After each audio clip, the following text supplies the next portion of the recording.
प्यारे छात्र और छात्राओं, अगर आपने इस वीडियो पर गलती से भी क्लिक कर दिया है तो मेरे भाई आपके बोर्ड एग्जाम में 12वीं क्लास में जो सेंट्रल आइडिया आता है आपका 4 नंबर तो एकदम से फिक्स ही हो जाएगा।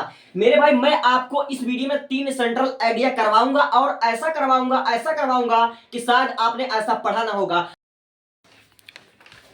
Welcome to back dear student. अगर आप लोग 12th में हो तो आपके 12th क्लास का जो सबसे इंपॉर्टेंट सेंट्रल आइडिया जो लगभग 7 सेटों में आता है गारंटी के साथ, वह मेरे भाई यही है। तो आज हम इस पोएम को, इस सेंट्रल आइडिया को इतनी आसान भाषा में आपको समझाएंगे कि आप लोग भूल ना पाएंगे और यह आपकी किताब से ही लिया गया होता है। ठीक है, देखो सेंट्रल आइडिया का मतलब होता है मुख्य विचार। जब हम किसी कविता को पढ़ते हैं, जब हम किसी कहानी को पढ़ते हैं, जब किसी स्टोरी को सुनते हैं तो उस कहानी को पढ़ने से, सुनने से जो हमें सीख मिलती है वही होता है सेंट्रल आइडिया, वही होता है मुख्य विचार। यानी कि जो हमारा कवि होता है, जो हमको समझाना चाहता है अपने कविता के माध्यम से, वही होता है हमारा मुख्य विचार।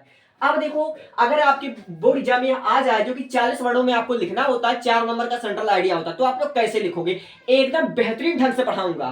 देखो मेरा भाई, सबसे पहले आप लोग लिखोगे हर एक सेंट्रल आइडिया की जो हमारी पहली लाइन होती है वह हमारी यही होती है कि दिस ब्यूटीफुल पोयम, मतलब यह सुंदर कविता जो है, इज मतलब है, कंपोज मतलब होता है लिखी गई है या रची गई है, ठीक है, बाय जॉन किट्स। और जॉन किट्स कौन है? उसके कवि हैं। यानी कि इस सुंदर कविता के कवि कौन है? जॉन किट्स हैं। तो दिस ब्यूटीफुल पोयम मतलब यह सुंदर कविता, इज मतलब है, कंपोज मतलब रची गई है, बाय मतलब द्वारा, जॉन किट्स मतलब होता है जॉन किट्स, वही जो उनके कवि हैं।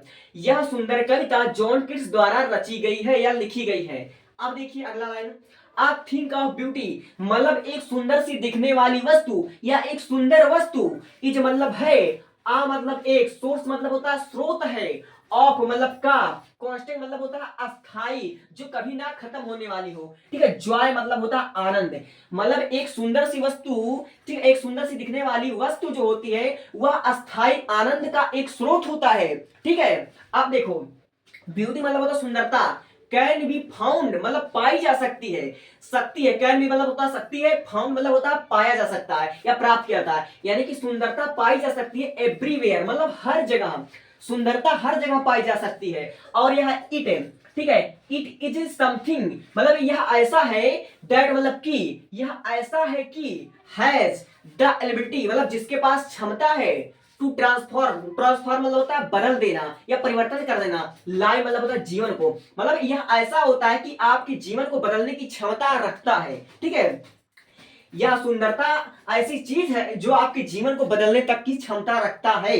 ठीक है, इट आल्सो हाईलाइट मतलब यह हमें प्रभावित है, द फैक्ट मतलब होता है तथ्य, मतलब यह एक तथ्य भी है, यह एक तथ्य के रूप में प्रभावित भी है, दैट मतलब कि beauty has a therapeutic quality, मतलब सुंदरता के पास थेरेपेटिक मतलब होता है औषधीय, क्वालिटी मतलब होता है गुण। ठीक है, यह एक तथ्य भी है, यह एक क्वालिटी भी है कि जो सुंदरता के पास एक औषधीय गुण होता है। ठीक है, दैट मतलब कि, दैट मतलब होता है कि, एबिलिटी मतलब होता है क्षमता, टू रिमूव मतलब होता है खत्म कर देना या फिर हटा देना, निगेटिविटी मतलब नकारात्मकता को। यानी कि सुंदरता के पास एक औषधीय गुण होता है जो कि आपके नकारात्मकता को भी खत्म करने की क्षमता रखता है। ठीक है, इट कैन बी एनीथिंग मतलब यह कहीं भी पाया जा सकता है, एज मतलब जैसा कि, एनी ऑब्जेक्ट मतलब किसी वस्तु में, नेचर मतलब होता है प्रकृति में, टेल मतलब होता है कहानियों में, और इवन नोवेल मतलब या फिर किसी अच्छे कार्य में। ठीक है, novel deed of our one store मतलब होता है आपके पूर्वजों के।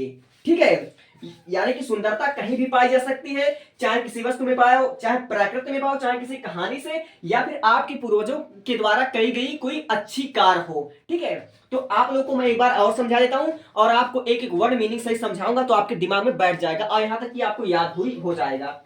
देखिए लिखा हुआ है, this beautiful poem is composed bye John Keats, मतलब यह सुंदर कविता जो है वह जॉन किट्स द्वारा रची गई है। अ थिंग ऑफ ब्यूटी मतलब एक सुंदर सी दिखने वाली वस्तु, is a source of constant Joy मतलब एक सुंदर सी दिखने वाली वस्तु अस्थाई आनंद का साधन है, स्रोत है। Beauty can be found everywhere मतलब सुंदरता कहीं भी पाई जा सकती है।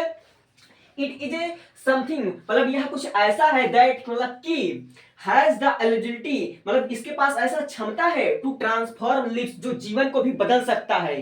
ठीक है, it also highlight the fact, यह एक तथ्य भी है दैट की beauty has a therapeutic quality, कि सुंदरता के पास एक औषधीय गुण है, दैट मतलब जो कि एलिबिलिटी मतलब होता है क्षमता, टू रिमूव मतलब जो क्षमता रखता है, रिमूव मतलब हटाने की, नेगेटिव मतलब होता है नकारात्मकता को, यानी कि सुंदरता के पास ऐसी क्षमता है जो आपके नकारात्मकता को भी हटा सकता है, खत्म कर सकता है।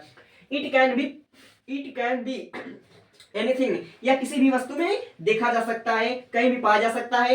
एनी ऑब्जेक्ट एज मतलब जैसा कि एनी ऑब्जेक्ट मतलब किसी वस्तु में, नेचर मतलब प्रकृति में, टेल मतलब कहानियों में, और इवन नॉवेल्स या फिर किसी अच्छे कार्य में, ऑफ अवर क्या लिखा हुआ स्टोर मतलब आपके पूर्वजों के द्वारा की गई किसी अच्छे कार्य में। तो आई होप कि आपको यह सेंट्रल आइडिया बहुत अच्छे से समझ में आएगा, एक एक वर्ड की मीनिंग सहित, ठीक है। और यह आपके बुक में भी दिया हुआ है, तो आप लोग इसको समझ सकते हैं और पढ़ सकते हैं एक एक वर्ड की मीनिंग के साथ। Thank you, thanks for watching. और बहुत से बच्चों का कमेंट रहता है कि सर आप पढ़ा कहां से, आपकी किताब में से ही पढ़ा रहा हूं बाबू, आपकी किताब में से पढ़ा रहा हूं। अब आपके टीचर ने किस तरह से पढ़ाया होगा वो तो मैं नहीं जानता, लेकिन मैं जो पढ़ाने वाला हूं उसको ध्यान से सुनिएगा, आपके दिमाग में भी बैठ जाएगा, ठीक है। तो आप लोग देखिए, अगर माई मदर एट 66 यह आपके बोर्ड एग्जाम में सेंट्रल आइडिया का गारंटी के साथ आ गया, तो आप लोग कैसे लिखोगे, आपके बुक में दी हुई है, आप लोग लिखोगे ageing is a natural process.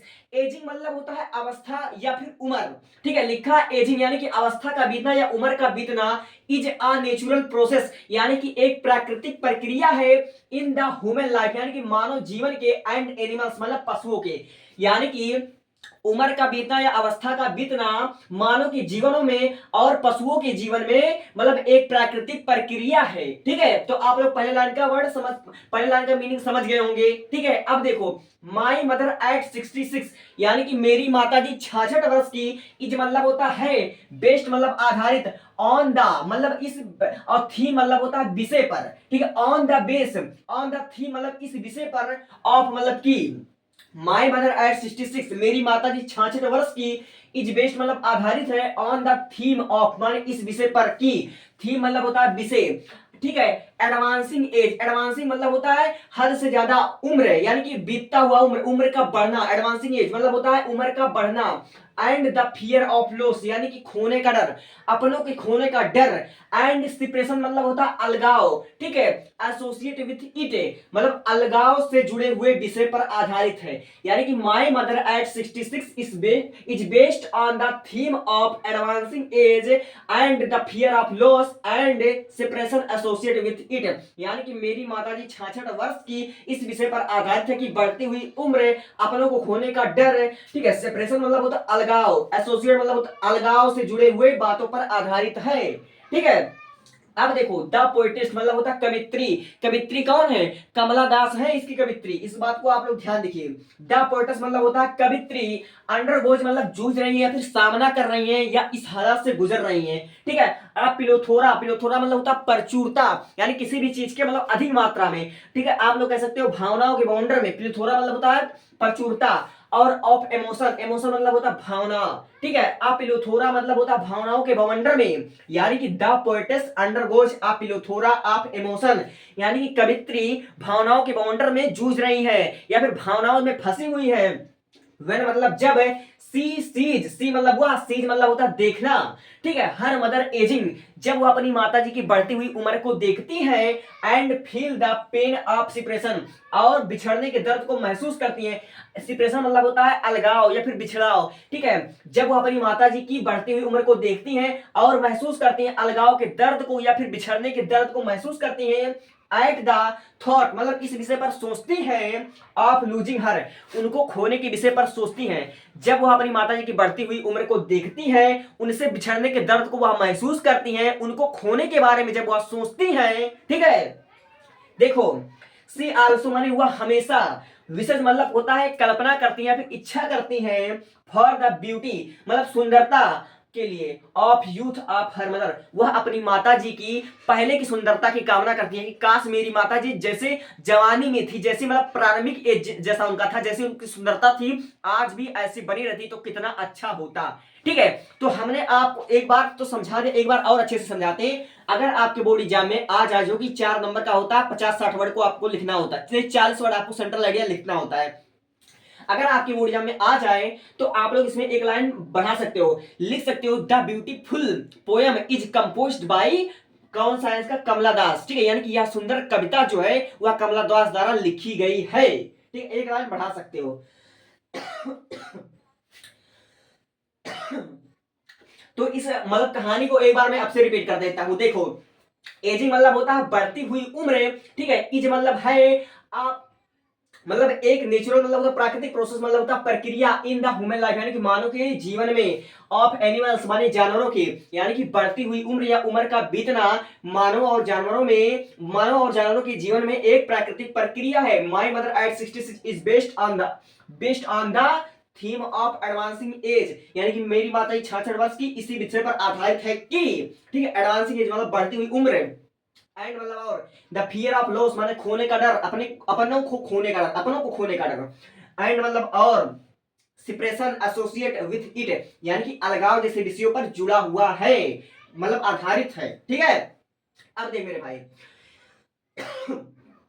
The poets undergoes, यानी कि कवित्री जूझती है अपिलथोरा ऑफ इमोशन, यानी कि भावनाओं की प्रचुरता से, भावनाओं की बवंडर से, when she sees her mother ageing, जब वो अपनी माता जी की बढ़ती हुई उम्र को देखती है, एंड फील और सोचती है और महसूस करती है द पेन ऑफ सेपरेशन मतलब अलगाव के दर्द को, एट द थॉट और सोचती है ऑफ लूजिंग हर और उनके बारे, उनको खोने के बारे में जब वह सोचती है, she also wishes for the beauty and youth of her mother, वह अपने माता जी की प्रारंभिक एज, यानी कि उनकी जब जब वह मतलब युवा थी, जब वह युवती थी, तब उनकी सुंदरता के बारे में सोचती थी कि जब मेरी माता जी युवती थी तब वह कितनी सुंदर होगी। अब ठीक है, तो उम्मीद करता हूं कि आप लोग यह समझ चुके होंगे। वीडियो में 2 बार मैंने सेंट्रल आइडिया आपको बता दिया, एक ही वर्ड की मीनिंग सहित आपको बना दिया है। अगर आपको बोर्ड एग्जाम में आ जाए तो पक्का आप लोग लिख लोगे, और सबसे बड़ी बात यह कि आपकी किताब से ही उठाया गया हुआ है।